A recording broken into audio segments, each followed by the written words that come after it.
Hi guys, we're back at Smash Fishing. We're back out at early hours in the morning. Hopefully we can find some lobsters, some bass and some other creatures. We're in a good little spot, so stay tuned. Hopefully we can find something cool.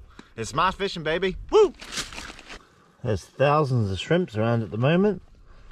Look at them. Hundreds of them.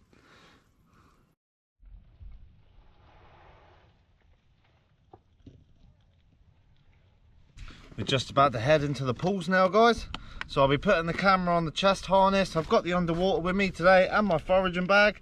Couldn't believe I forgot that in the last video. I'm absolutely buzzing for tonight. I'm just going to slowly walk it around because this place is very slippery. I don't want no accidents.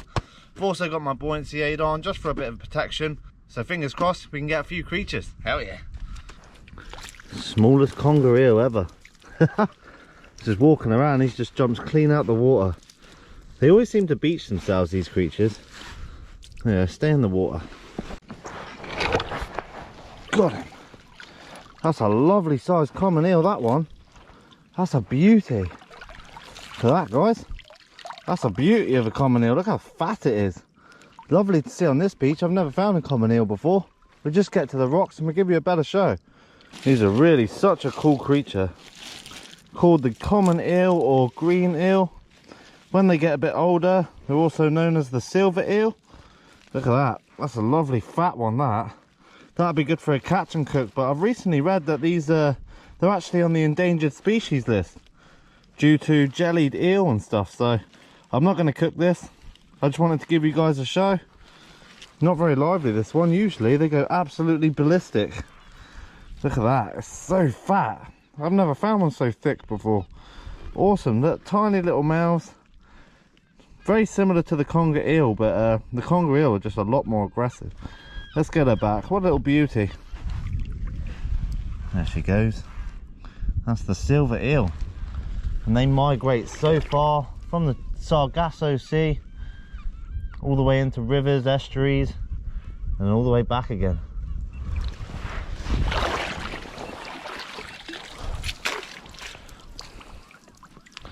What I love about this spot is it's just one big flat sort of area. So it's pretty much about this deep. All the way over is about 2.5 foot. And like all the creatures, they try and outrun the tide and then they get sort of trapped in the gullies. They always lead out to the water, but it's amazing how many animals actually just stay in here. Especially lobsters, bass, wrasse and stuff like that. They all come into this. Check this lobster out, guys. It's huge. Yeah. I don't know if it looks soft to me. Nice sized lobster. That is soft. Look how blue that lobster is. That's a monster, but it's completely soft. Check that out. Lovely big claws on that. Oh, it's such a shame. Big male as well. Such a shame. What a beautiful lobster. That would have been in a mile, that one. But hey, she's molted, she's squishy, so I'm gonna let it go. But look at that. What a beautiful big lobster. Oh, let's get her back. Back you go, my friend. We shall see you next time. Look at the blues on that lobster. It looks absolutely amazing. Perfect condition, nice big claws, and it's too soft. That's absolutely typical. Love seeing them nonetheless. See you later, buddy. Catch you on the next one. Another little baby one. We're on the right track. Got a lobster and a little baby wrasse in there. Check that out. Lovely to see. Nice. Come on, where's the big ones? We chucked this back. All we're doing is just chasing the tide down at the moment. So fingers crossed we can chase down one of those monsters.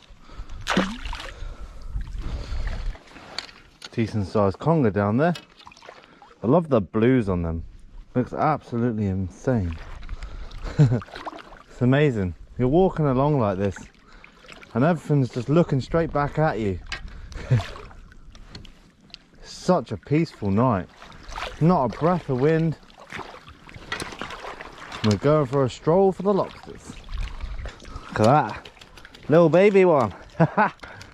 Finding loads of these down here. A lot of the smaller ones have been solid lobsters as well, and all of them have been males. Really interesting. Hoping we can find his grandma. We've still got a lot of time before the tide goes down. It's still really early. That's great. Look at that. Lovely fantail on it. Back you go, buddy. There's a big bass under me here, guys. Yeah, got it. First bass down. Right underneath my feet. What a beauty. Yeah. What a nice one that is. We're quite far out at the moment, so I'm going to keep walking around. That's a lovely fish, that one. He was just sitting at my feet and I didn't even see him. Hopefully there's some bigger ones around, and we'll jump up to the shore in a minute and we'll get you a better look. So there you go, guys, check that out. What a beautiful bass. Prime it is. So we're going to keep one for the table. Any more we catch today is going to be let loose. But that's got to be a good, what, 3-pound-8 maybe? We'll weigh it after.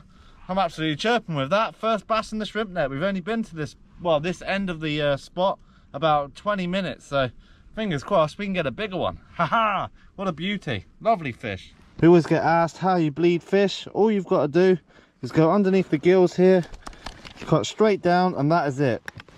This fish will it will take all the blood out of the meat, so have nice white meat, perfect for eating. So someone brought it up in the last video, so thought I'd show you guys.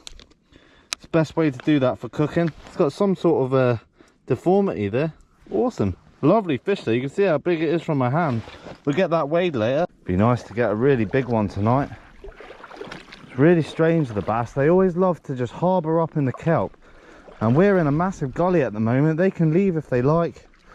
But they seem to, the bass, they tend to really enjoy where all the bootlace weed is, all of the kelp. That's like their little lay down ground. Fingers crossed we can get a big one. Another one just here, guys. Where is he? Oh, he's gone. This, guys, is a bass just in here. Hoping we can get him. Oh, no, he's gone. He's over there.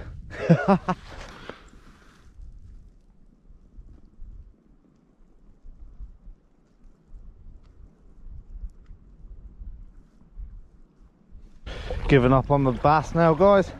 I've seen quite a few small ones in there. I think I've got a decent one, so I don't need any more. No giants tonight though. Last time I was here I seen some beauties, but this time it was a bunch of small stuff, and then we got that one up there. So we'll just get up there and we'll give them a little weigh. So there we go, we got our scales out. Always good to weigh them, just to see. Let's see what she is. Oh no, look. 4 pound 2 ounces. 4 pound 3. Look at that, what a beauty. What a lovely bass. 4 pound 3. Oh hell. Lovely eating bass, that one. Oh, come on, big boy. What a lovely sized bass that. Really fat it is. Thick along the back, so that's the ones we want. The others that were down there were only about 2 pound. That's not what we wanted. So what I'm going to do now, start heading to a few lobster holes. Fingers crossed we can get a keeper.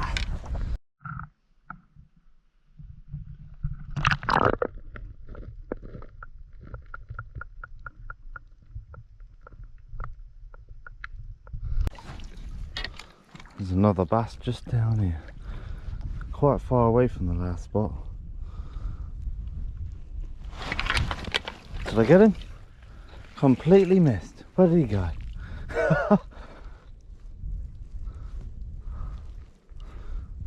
Completely missed that bass.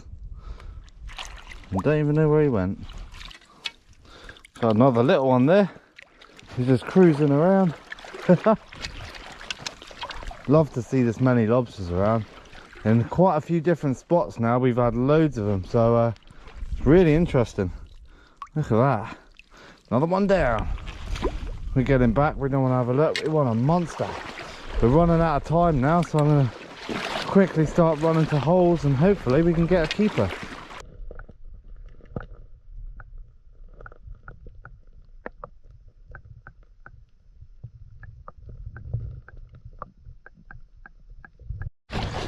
Heading back up now, guys. As you can see, that tide's rushing back in. Don't want to overstay our welcome. Been here long enough now. I'm knackered. That sun's coming up too. Got another green eel there. Not as big as the last one. Nice to see those around. Get her back. Back in the kitchen now, guys. We've got our lovely sized bass here. I've left the scales on as well because I'm going to cook this in the oven with the scales on and see if the skin will just peel back. We've got a load of delicious ingredients here, so we're going to get them all chopped up and we'll get it ready.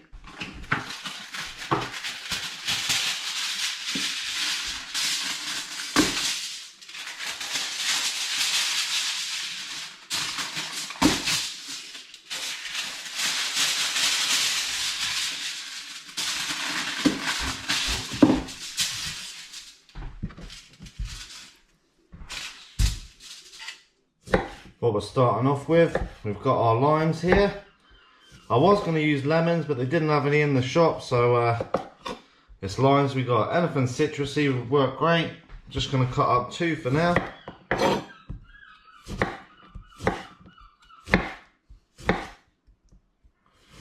Beautiful.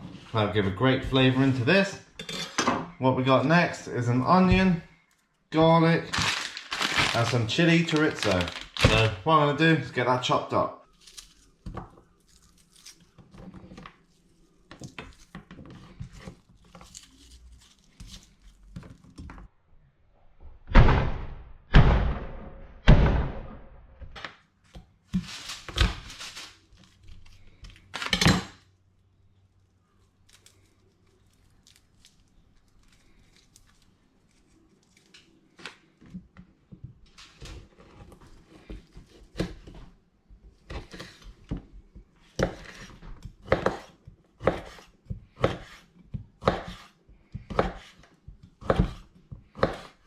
So that's all of our ingredients cut up ready now. We've got some fresh garlic here, the chorizo sausage, got a bit of onion, got the lime, and I've got some Cajun seasoning as well. Cajun seasoning goes amazing with fish, so we'll stick some of that on. This is a perfect size bass for eating this. And all I'm going to do is get a lot of the ingredients and just stuff them on the inside, because this will make it sweat through the fish. We get that lovely taste through. So we've got our garlic here. Get that right inside. Stuffing it like a turkey pretty much. And then we got some lovely bit of lime here. I like a lot of lime. Any sort of citrusy taste with fish is absolutely delicious. And we got our chorizo sausage. Get that right in there. And I'm hoping, because the skin's actually on the fish, that as it steams through, it's going to lock all the moisture inside of it. And ultimately, make it taste a lot better. So I'm just going to pour this all around the fish now. Almost forgot. Just a little bit of butter. Can't go wrong with butter.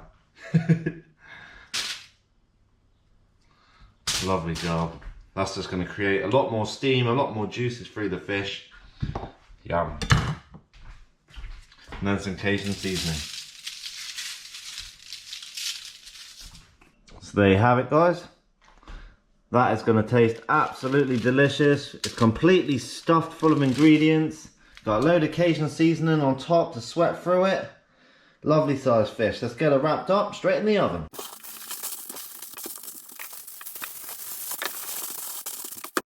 Took quite a lot of wrapping this. Quite a hefty bass, so I had to use quite a lot of tin foil.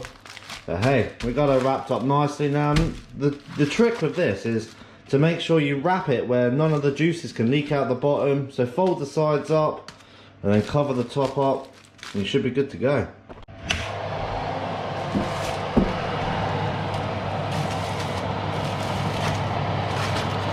That's a big old fish.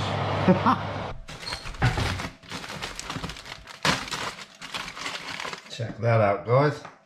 That looks absolutely delicious. And what you can do is just scrape all the scales and the skin off. It just flakes off really easily. And the way you know your fish is cooked, this took 40 minutes to cook in the oven. And what you do is just get your fork and just pull the meat back, and if it flakes off like so, you know that's cooked. Look at that, absolutely delicious.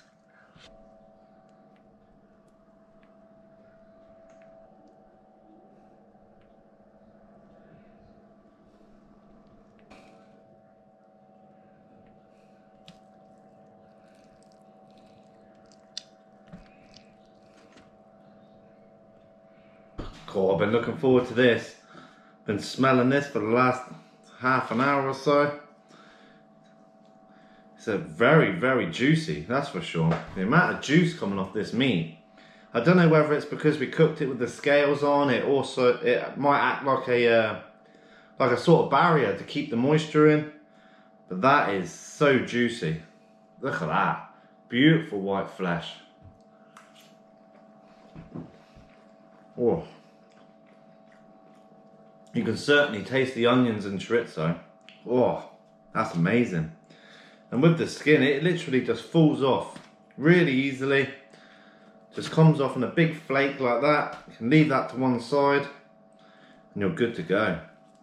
I might actually start cooking fish a bit more like this. I can't believe how much juice is in this meat. Oh. We got a nice bit of juice on the bottom with all the different ingredients, the butter as well. Oh, that's something else, that is. Wasn't the best forage in the world. I'm kind of hoping for a lobster, but happy to get a nice £4 bass though. You don't always get the decent bass in that spot. There's usually quite a lot of small ones, so nice to finally get a decent one in it, you know.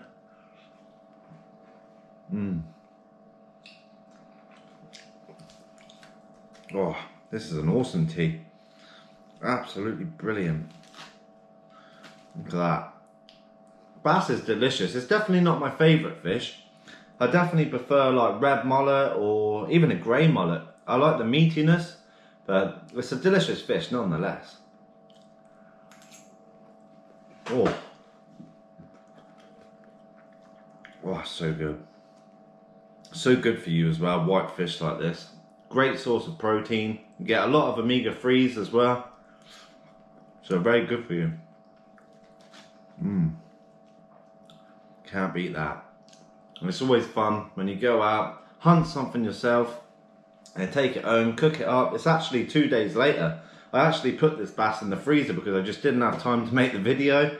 I've been out fishing so much, so it was nice to finally get a hold of this as well. It was nice to finally get this cooked up.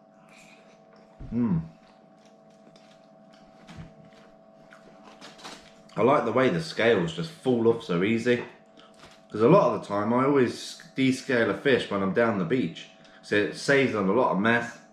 And I definitely didn't want to do it today in my sink because it clogs everything up. But look at that, one more bite, absolutely perfectly cooked, juicy as anything. I could squeeze that and juice will come out. That just shows locking in all the moisture and all of those different ingredients definitely makes it worth it.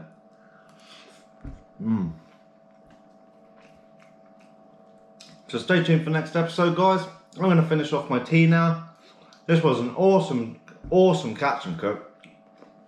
You can't beat just straight up whole fish cooked like this. Even on a barbie, it's even better. So stay tuned for next episode. If you enjoyed the video, make sure to subscribe and hit the like button.